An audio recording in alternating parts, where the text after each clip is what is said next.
Ramiro. Nuria, qué placer. El placer es mío, Ramiro. Nada, el poder estar juntos tratando de indagar un poco en esas otras realidades que se nos escapan, con humildad, eso sí, porque sabemos que nuestros conocimientos son muy limitados. Son limitados, pero qué bien nos lo pasamos. Exactamente, y sobre todo nos revitaliza ese sentimiento de búsqueda que tiene precisamente el buscador espiritual, que es un gran insatisfecho, que es un guerrero de alguna manera, que trata de comprender lo que muchas veces al final hay que reconocer que es incomprensible, que es otra forma de comprensión.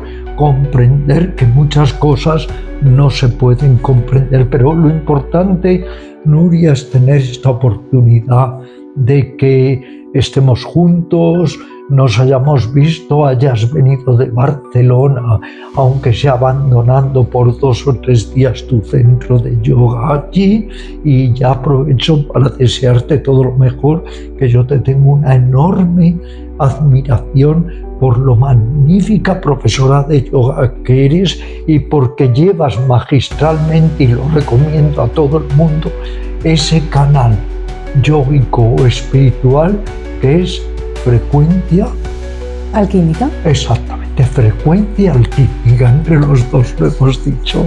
¿Y ahora qué puedo decir yo? Pues nada. Pues mira, se soluciona rápido. Bueno, sabes que te quiero mucho, Ramiro. Igualmente, bonita. Bueno, pues, ¿qué te parece compartir esta charla? La vamos a hacer más extensa para todos. Y estaba pensando, ¿qué te parece sobre una perspectiva yógica de la muerte? Bueno, pues avancemos un poco, que este espacio entonces no sé hasta qué punto será, digamos, muy deleitoso para las personas tanatofóbicas o hipocondríacas. Pero bueno, yo creo que como la muerte es el otro lado de la vida, tenemos que tomar la muerte no para compungirnos, no para congojarnos, sino al contrario, para realzar la vida, utilizar el recordatorio de la muerte para vivir cada momento como si fuera el primero y el último, y sobre todo con amistad, con amor, con genuina empatía. Que así sea. Si te parece, yo te dejo aquí, yo me voy allí. Eres muy discreta. Muy discreta, muy discreta. ¿Sí? Pues bien, entonces, querida Nuria, vamos a comenzar con esta indagación que será sobre los dos lados de la existencia. La existencia como tal, lo que llamamos la existencia fenoménica, a la que tanto y desesperadamente nos apegamos y nos aferramos, y esa otra existencia que está por ver y que solo los que verdaderamente son impúdicos en su vanidad pueden aseverar lo que hay antes o lo que hay después de esta vida pasajera. Ramiro, ¿por qué le tenemos tanto pavor, tanto miedo a la muerte? Es el ego, no es el ser. El ser está siempre ahí, más allá de vida y muerte, más allá de conceptos, más allá de estas ambivalencias o enfoques un poco ilusorios, pero el ego sí. El ego es como una oruga. Se dice que una oruga, no sé si es cierto o no, pero sirva como ejemplo, agarra una hoja y hasta que no tiene otra no suelta la anterior. Y así es el ego, agarrar, apegarse, aferrarse, acumular, existir siempre. Ya lo dijo Buda, que hay que superar tanto el querer existir siempre como el no querer existir, que tenemos que ir más allá de esos conceptos de existir y no existir. Pero el ego no, el ego es como una boa cuyo estómago no tiene fondo y que constantemente tiene que estar comiendo, tiene que estar acumulándose y delectándose con toda clase de estímulos. Llega un momento que prefiere incluso el veneno o la hiel a la miel, pero lo importante es seguir, más de lo mismo, como si una persona se metiera a ver en un cinematógrafo lo que el viento se llevó y nunca parara de verlo, y cada vez que acaba la película comenzara otra vez a verla. Pues bien, inexplicablemente, porque eso llega un momento que debe ser muy aburrido, pero el ego se aferra a eso, es aquello que se ha dicho de prefiero el infierno a la nada. Eso es el ego, enredar, enredar, enredar. Pero Nuria, te pregunto, si matas el ego, ¿quién puede tener miedo a la muerte? Si has superado el ego, ¿quién puede tener miedo a la muerte? Lo que dijo Marco Aurelio, el gran emperador estoico: cuando yo estoy, no está la muerte. Cuando está la muerte, no estoy yo. Y en cualquier caso, como decían los estoicos y dicen los yogis, la vida se te ha dado y luego la devuelves. Las cosas se te han dado y al final las tienes que devolver. Pero sí, todos estamos aterrados ante la muerte. El ego está aterrado. Tanto es así que Buda dijo: hasta los más intrépidos tiemblan ante la muerte. Y otros sabios de Oriente nos han dicho: ante la muerte todo palidece, porque claro, es la suspensión del ego, y cuando no hay ego, todos los apegos, todos los odios cesan. Por eso vuelvo a hacer la pregunta: si has matado el ego, si has ido más allá del ego, ¿quién hay para morir? Es la forma para deshacerse del miedo, matar el ego. La forma es ahondar mucho más en la comprensión profunda de lo que es, aceptar la realidad tal cual es, trabajar mucho la senda del no aferramiento, o sea, el desapego, y humildad, humildad, humildad. Y el ego rebrota, porque el ego es como cuando le cortas a una lagartija la cola y luego dicen que le nace o que realmente le nace. Cuando crees que el ego lo has superado, a veces rebrota con más y más intensidad y amarga persistencia. El ego es el gran controlador, es el gran manipulador. Si fuera por él, pues permitiría que todo el mundo muriera con tal de seguir perpetuándose milenio tras milenio. Luego hay que abrir mucho el ojo de la sabiduría, del entendimiento, de la intuición, todo ello acompañarlo por la aceptación para ir más allá de esos impulsos de ego. Precisamente crean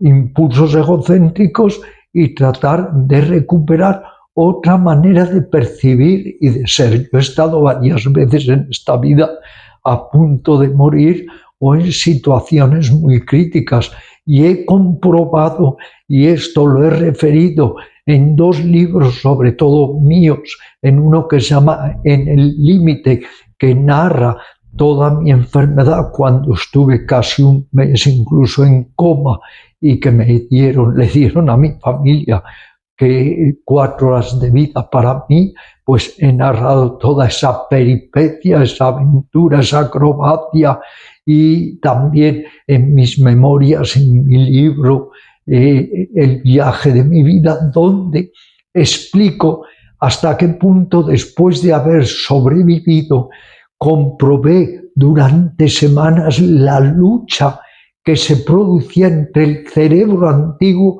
y el cerebro moderno, o la mente antigua, la mente egocéntrica, y otro tipo de mente que había nacido, que era la mente no dual, la mente no egocéntrica, la mente más cósmica, más empática. Y tuve plena conciencia, viví ese proceso durante meses o años de comprobar cómo la mente antigua, la vieja psicología, la psicología egocéntrica, la psicología cartonada, trataba de conquistar y vencer a la nueva psicología que había aparecido en mí con motivo de esa cercanía enorme a la muerte. Es decir, el ego trata siempre de rebrotar. Por eso incluso todos podemos caer en esa gran mentira del ego, que es que nos hace creer que lo estamos venciendo y él se está cada vez reforzando más a sí mismo. Por eso, donde más llama la atención ver el gran ego existente es en las corrientes espirituales.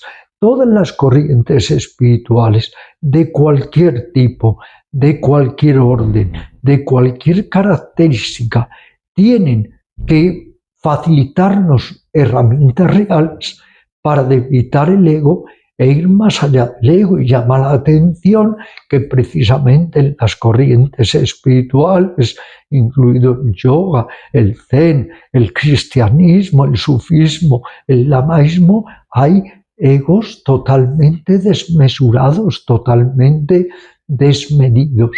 Cuando, repito, la razón real de seguir una senda espiritual es debilitar el ego para que pueda aflorar en nosotros otro tipo de conciencia más elevada y no estar fortaleciendo el ego a través de afirmar nuestra personalidad, rendir un desmedido culto al cuerpo y otras maneras que hay de apuntalar el ego en lugar de cooperar para desvanecerlo. ¿El miedo a la muerte se deriva del miedo a la vida? El miedo a la muerte hay que indagarlo muy bien. Hay un miedo biológico que está también en todos los animales. Hay un miedo psicológico de que el ser humano lógicamente se pregunta qué hay después de la muerte. Hay un miedo al dolor físico, al dolor mental, al dolor emocional. Hay sin duda un miedo a dejar todo aquello que nos complace, la familia, nuestra biblioteca, la cuenta bancaria, nuestra profesión, nuestros hobbies. Luego es que se juntan de alguna manera muchos elementos que robustecen ese gran miedo que hay en el ser humano a la muerte. Y el que más miedo tiene es el pensamiento, porque no olvidemos que el pensamiento es el hermano gemelo del ego, y el pensamiento es el que alimenta el ego. Y el pensamiento comienza a elucubrar, comienza a decirse yo podría vivir más, ¿por qué tengo que morir? Empieza a, de alguna manera, pues eso, como tal pensamiento, idear infinidad de posibilidades, y todo eso llega a espantarnos. Si en ese momento fuéramos como un gato, como un perro, que se dejan morir con toda su nobleza, con toda su dignidad, con toda su aceptación, con toda su humildad, el 90% del miedo desaparecería. Pero si estamos totalmente llenos de apegos, si somos prepotentes, si nos creemos invencibles, entonces el miedo, unido a la desesperación, a la frustración, al malestar profundo, no solo físico, sino psíquico, se acentúan en esa aventura indudable que es morir. Ramiro, tanto los estoicos como los yogis afirman que para superar el miedo a la muerte hay que pensar en ella constantemente y de forma adecuada. ¿Cómo prepararse para la muerte? Sí, yo escribí hace muchos años un libro que sigue en activo, que se llama Enseñanzas para una muerte serena, donde doy una serie de enseñanzas, la mayoría orientales, aunque también en Occidente se han afanado determinadas personas por difundir lo que se ha llamado el morir bien, pues doy una serie de enseñanzas para saber asumir y aceptar la muerte, y reseño que Buda, por ejemplo, enseñó a morir a su mujer, enseñó a morir a su padre, enseñó a morir a determinados discípulos, y cuento cómo el discípulo principal de Buda, Sariputra, cuando intuyó que iba a morir, reunió a sus discípulos y les dijo: gracias por todo lo que me habéis ayudado. Si en algo os he faltado, os pido perdón. Y ahora, como un jornalero recibe su paga, voy a recibir la muerte. Se sentó en meditación, se cubrió con su chal, todos creyeron que estaba meditando, pero de repente su cuerpo cayó porque ya pacíficamente había muerto. Para tener esa aceptación hay que haber ido mucho más allá del apego. No hay que tener ni apego a la muerte ni apego a la vida. Y para eso se requiere una notable, digamos, muy sobresaliente ecuanimidad, templanza, calma, no dejarse turbar por eso que todos sentimos como muy espantoso, que es la muerte, porque habrá un dolor físico, pero si encima le estamos añadiendo nuestro dolor psíquico, mental, emocional, estaremos agregando mucho sufrimiento al sufrimiento. Pero todos tenemos esa asignatura pendiente, y ya se ha dicho, es un adagio en Oriente, lo repito, insisto en él: hasta los más valientes tiemblan o se estremecen ante la muerte. Para morir como un yogi, ¿es necesario vivir una vida de pureza, dedicación y disciplina? Hay que vivir una vida de comprensión, de aceptación, de compasión, de cariño profundo y sobre todo,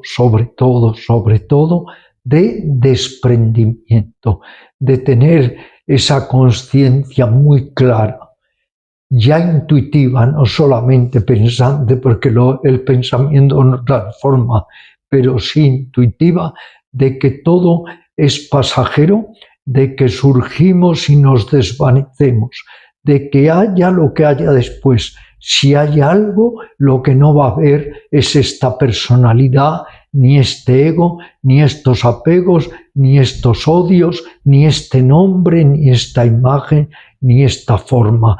Hay una meditación, hay dos tipos de meditación muy útiles. Una se llama la meditación de soltar.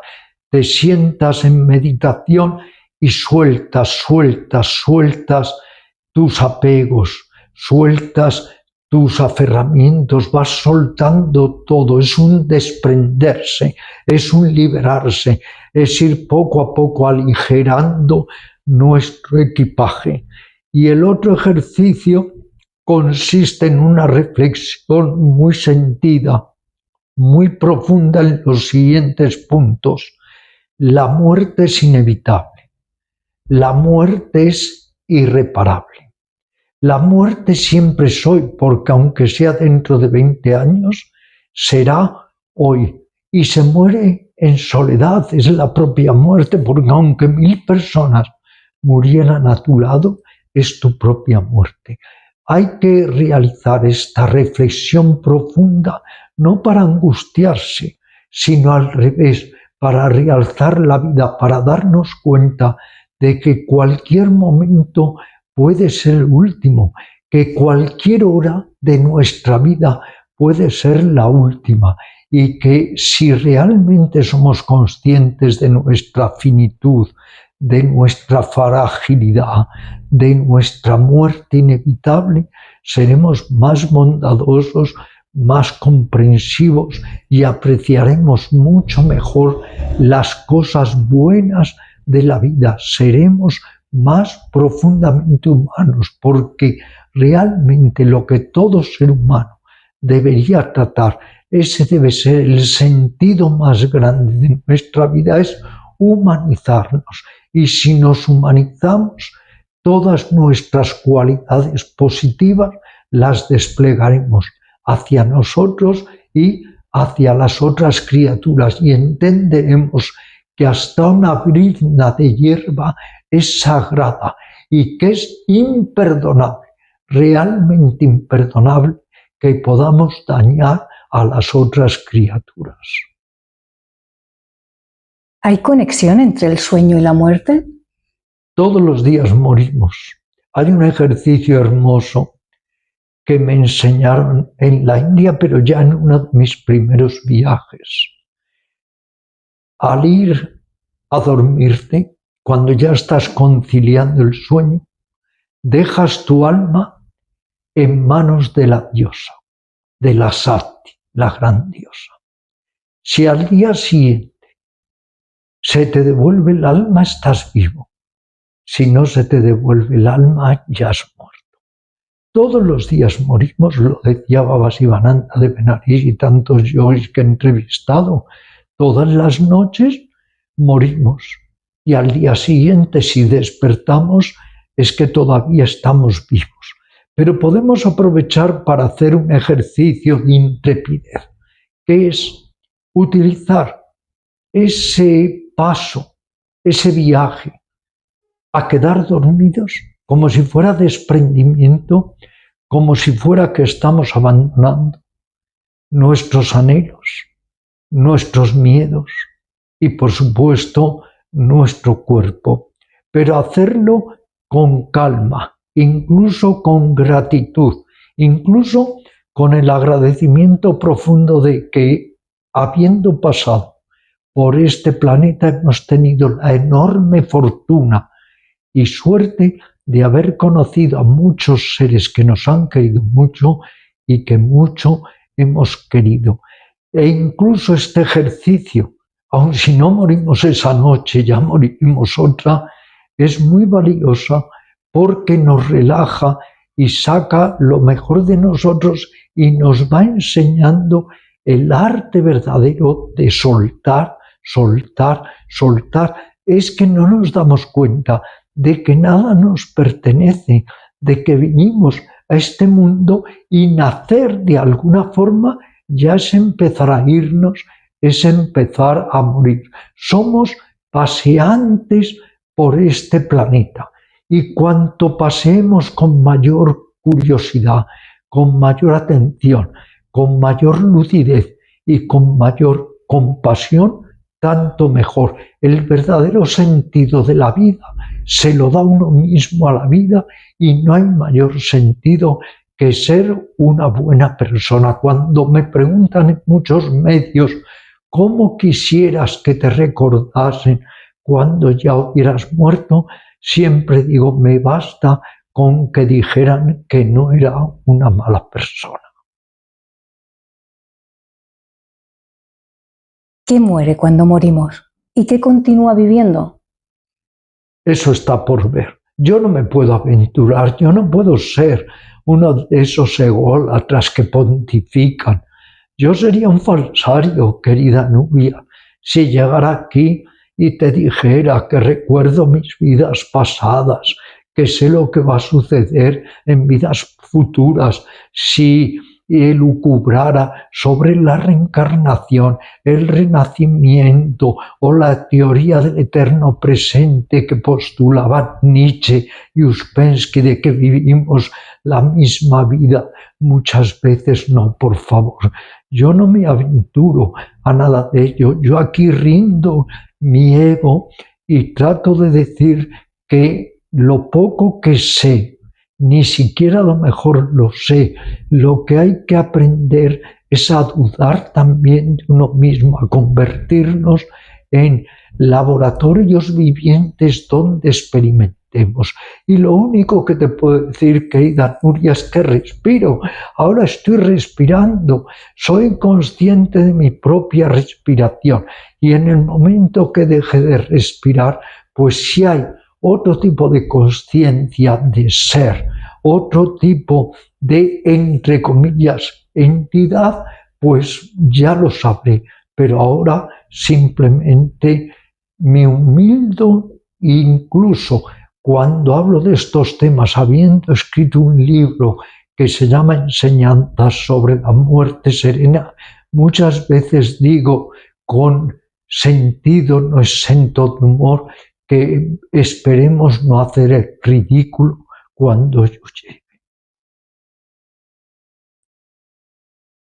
También decirte, querida Nuria, tú que llevas tantos años en el yoga, que has indagado tanto en el hinduismo, el budismo, que vuelvo a recomendar una vez más tu maravilloso canal Frecuencia Alquímica, decirte que muchos maestros a los que he preguntado sobre reencarnación, renacimiento, me han dicho: ese no es el tema es que tenemos que trabajar ahora sobre nosotros para ser mejores personas, liberarnos de nuestras mezquindades y torpezas, conseguir humanizarnos. Eso es lo importante, no perdernos en elucubraciones de vidas pasadas, vidas futuras, experiencias cercanas a la muerte. Fíjate que yo he vivido esas experiencias cercanas a la muerte y cuando me llaman para reportajes de estos temas, no quiero saber nada.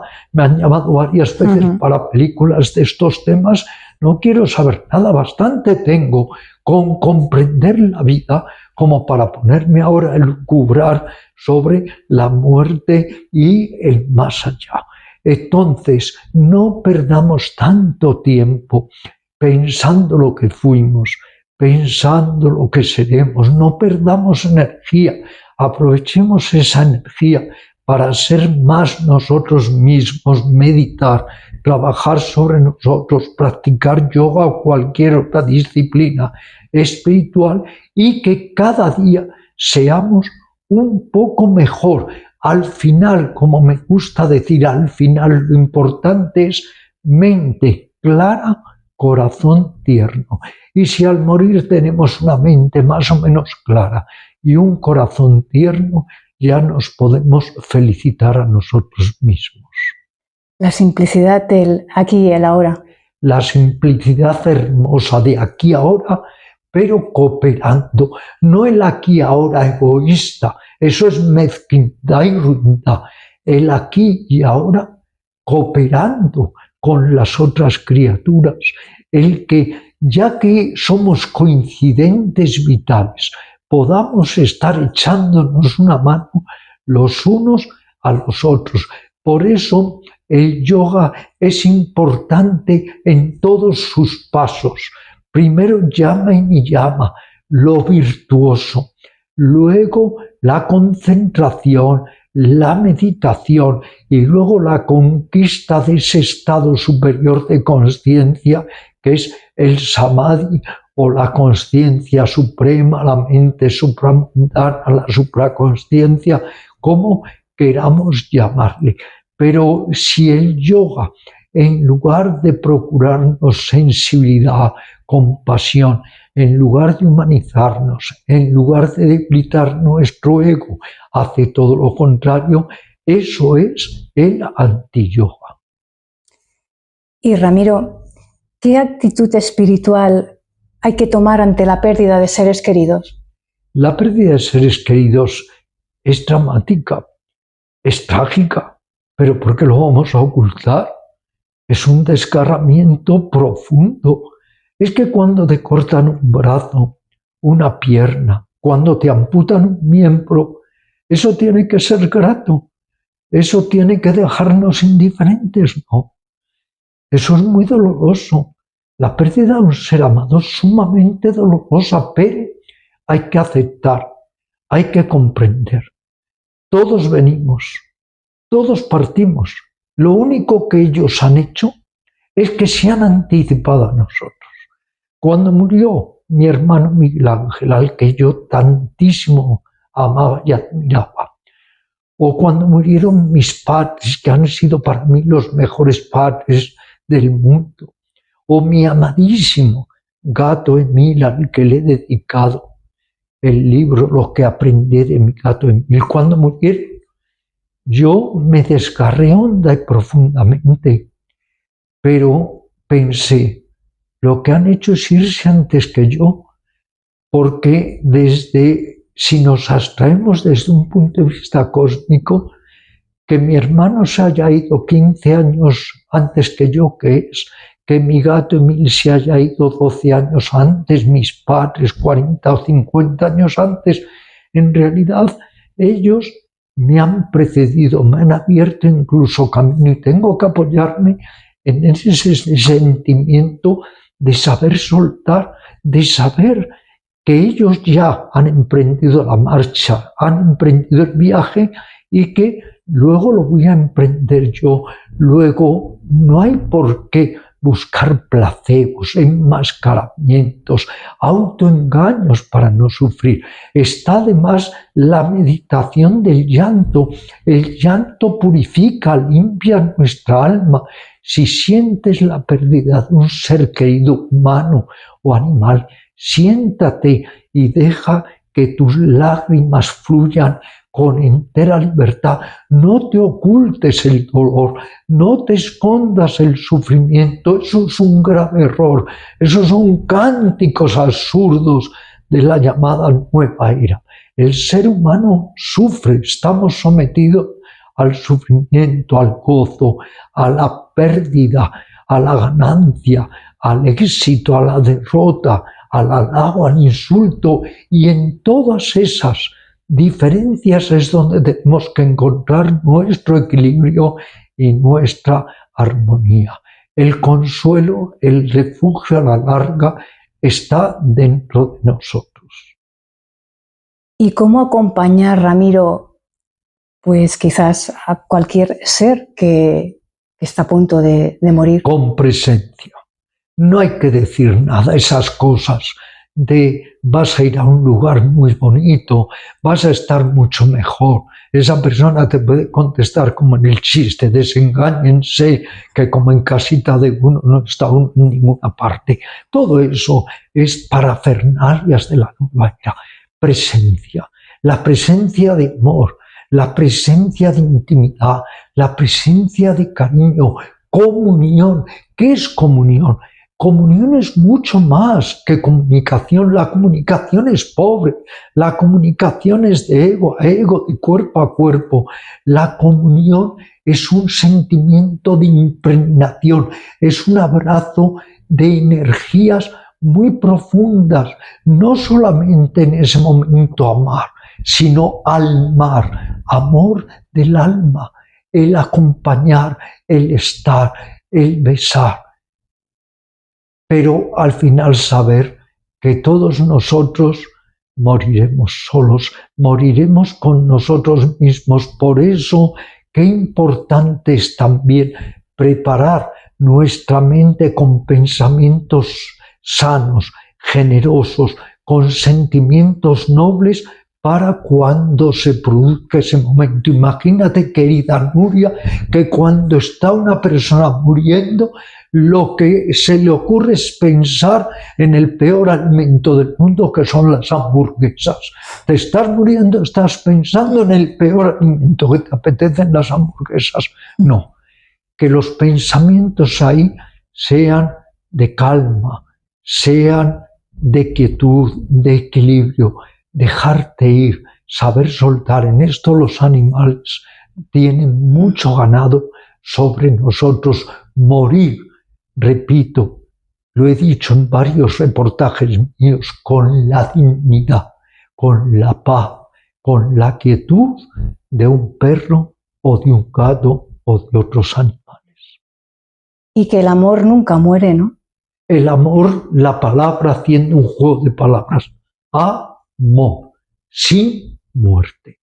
Y tenemos que ir incorporando a nuestras células a los seres que han muerto. No hay un solo día que yo no sienta en mí que están integrados todos los seres que he amado profundamente, empezando por todos mis familiares, desde mis abuelos, mis padres, mi hermano, mi gato, otros animales que murieron, mi perra Yuga, Jafet, otro animal, tantos, todos están incorporados. Incluso a veces hago la meditación de respeto, agradecimiento y amor a todos los seres queridos que han pasado por mi vida. Deberíamos todos hacerlo. Unos minutos tenemos que sentarnos, recogernos y sentir cómo estamos impregnados, cómo vibran en cada una de nuestras células, cómo en cada gota de nuestra sangre están vibrando esas criaturas que han formado parte de nuestra vida, que nosotros hemos formado parte de su vida y que ya solo por haber tenido a esas criaturas maravillosas merece realmente la pena haber nacido y morir. Y por otro lado, la muerte hay que verla como liberación.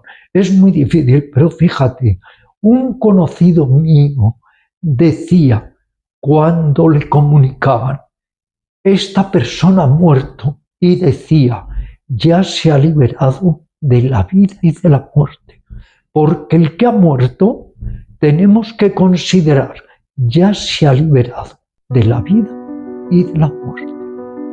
Saber soltar. Ramiro, me gustaría finalizar con una cita de Mahatma Gandhi que dice así: cada noche al dormirme muero y a la mañana siguiente al despertar renazco. Ciertamente, por eso es importante ese ejercicio que decía de al ir a dormir pensar que dejamos todo. Si a la mañana siguiente despertamos, nos lo han vuelto a prestar. Es que todo es prestado, pero si es que nada es propio, eso es una idea totalmente falsa. Y muy importante, darnos cuenta de que, aunque parezca algo manido, ante la muerte todos somos iguales. Y qué desesperación ante la muerte y la enfermedad la de aquellos que por sus grandes riquezas, por su poder, por su prestigio, por su estatus, creían que podrían controlar la muerte. Ahí se darán cuenta de lo que verdaderamente es la muerte, que lo único que podemos hacer es asumirla y además sentirnos muy agradecidos de haber tenido buenas personas, buenas criaturas que nos han apoyado e inspirado en diferentes etapas de nuestra vida. Yo siempre les rindo cariño, agradecimiento y admiración. Pues si te parece, vamos a practicar cada día. Muchas gracias, Ramiro. Practicar. Gracias. Gracias a ti.